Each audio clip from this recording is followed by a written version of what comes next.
Hey, you're about to watch a clip from my pop culture podcast, The EP Show. If you would like to check out the full episode, you can listen to it with the links in the description below. But without further ado, let's jump straight into the clip. The Last of Us 2 recently came out and has gotten a lot of backlash. So in the first try, because I've actually, tried recording this podcast episode earlier. And like I said, I had like about 3 mental breakdowns. There was actually, I actually called my friend Dion to talk about his experience playing The Last of Us 2 because he has played it. And I just wanted to talk to him because I can't really give my full opinions on The Last of Us since I haven't really seen it. And he has, so. But, I've actually, gone out of my way to spoil the game for myself because I just wanted to learn all about it and why it was so divisive. And now I have, and I will talk about it. So this is spoiler alert for anybody who hasn't played The Last of Us 2 yet or cares about spoilers. I'm about to spoil the shit out of the game. Because, the way I see it, I think, I'm a film fan and TV fan more than I am a video game fan.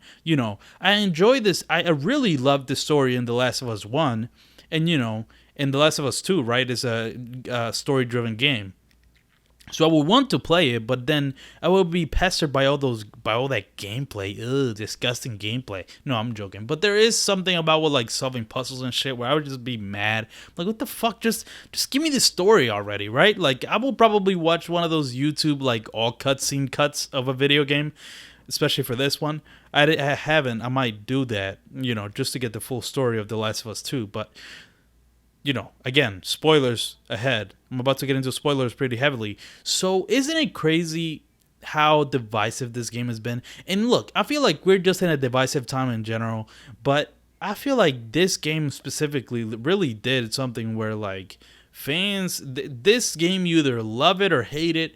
And it's just like, I would say I fall into the love it side more than I fall into the hate it side, just because I feel like I understand where the fucking developers and the director, Neil, I forgot his last name, Neil, I'll call him by his first name, it was kind of disrespectful, but whatever, Neil, I understand what Neil was going for. He wanted to do a game of perspective and consequence. That's what he really wanted to do.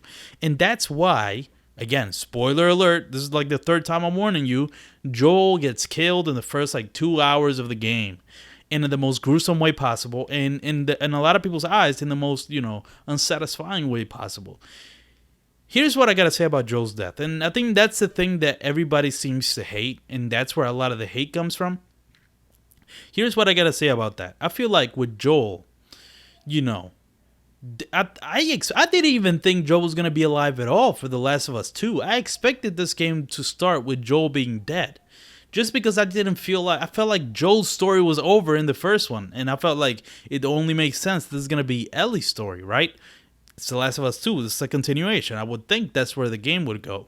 So I wasn't even, and a lot of people seem to agree that, yeah, that's pretty obvious he was going to die. But I guess people just didn't like the way he died. But what I got to say to that is, if you in the audience, if the people making the game and the audience knows, yeah, Joe's probably going to die in this one. It's not going to be a surprise, right? What do you think the developers and the directors thinking and the writers? Like, okay, so they know and we know that he's going to die.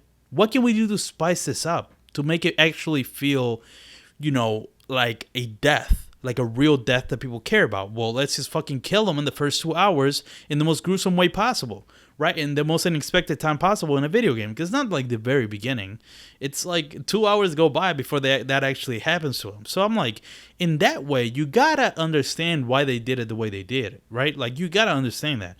Now, what I think the developers did not anticipate or didn't really understand or just, misjudge is how much people love Joel. Joel is one of the most beloved video game characters of any game in a long time, right? So, the way they decide to kill Joel, as shocking as it is, which it is shocking, I feel like you gotta keep in mind that people love Joel just way too much for them to accept anything after that. And that's exactly what happened with the video game because, this new character, Abby, that we get to play for a little bit in the beginning, kills Joel. And then throughout the game, they make you play as Abby to try to understand her position, right? And like to put you in another perspective of the story, right? That's why they did that. But, you gotta understand. You make someone, if you like, you gotta understand why people hate this game, because they make you play as a person who killed their favorite character in possibly any video game. That's not a easy pill to swallow. That's a very tough pill to swallow. So, the fact that people weren't even really trying to see things from Abby's perspective, that's what the video game creators wanted you to do, but you can't really fault them for not doing that, because you killed their favorite fucking video game character in what they deem to be a very unsatisfying way.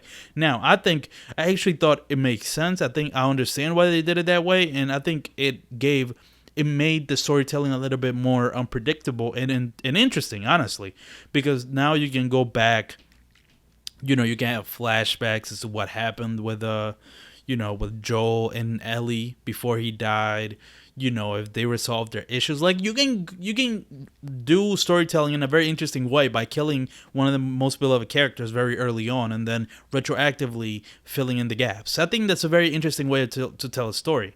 But again, I think the developers of this game completely missed the fact that people love Joel.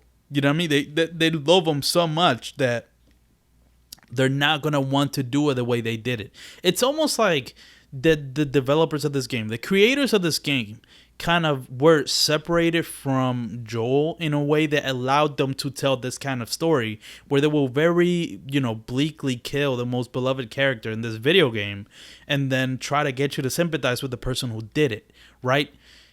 It seems to me that the creators of the Last of Us 2 kind of were separated from everything, and that's what they wanted to tell the story, but they kind of didn't see how connected gamers felt to Joel, and I think that's a major issue. Now, let's not kid ourselves. A lot of the criticism, not everybody, but a good, let's say, a small portion of the critics of this game is also people who are just bigoted. You know what I mean? There's people who don't want to see, or maybe not bigoted, they're like tired with the SJW agenda.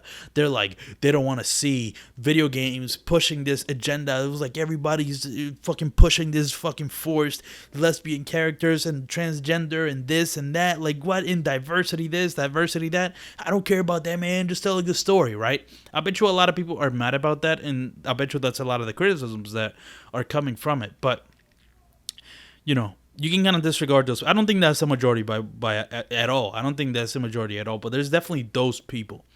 And I mean, yeah, I guess. And again, I haven't played the game, but that's what it seems to be the biggest point of contention with this video game.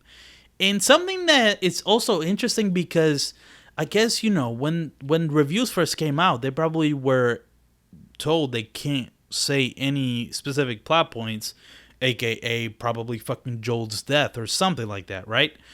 But it's just interesting because, a lot of the reviews for The Last of Us 2 were like perfect score, 10, 10, 10, 10, 10, right? 96 on Metacritic, like all that shit. And probably a lot of fans were getting really suspicious of that and were already guarded, like, let's really see if this is a 10. And when they realized this game was not a 10, they grabbed on to that possibility and like went full throttle with it and went to the other extreme. It was like, this game fucking sucks. Fuck reviewers. Fuck the establishment. This game is ass. This is not a 10 out of 10. They lied to us, right? I feel like that's also a possibly pretty common sentiment when it comes to this game. So, I mean, and again, this isn't a review of the game. If I would have played it, I would put it under empty reviews, but it's just empty rants because, I've gone out of my way to spoil the game for myself and really understand why people are hating it as much as they are, and I understand why they are. But yeah. Oh, another thing, they're saying that the writing on this is similar to. They're comparing. The reason why I really wanted to know what the fuck is wrong with this game and why I spoiled it for myself, because a lot of people were comparing this to Game of Thrones Season 8. And I was like, whoa, that's like the worst insult to any franchise you could give, right? It was like, this felt like Game of Thrones Season 8. It was like, holy shit, is that bad?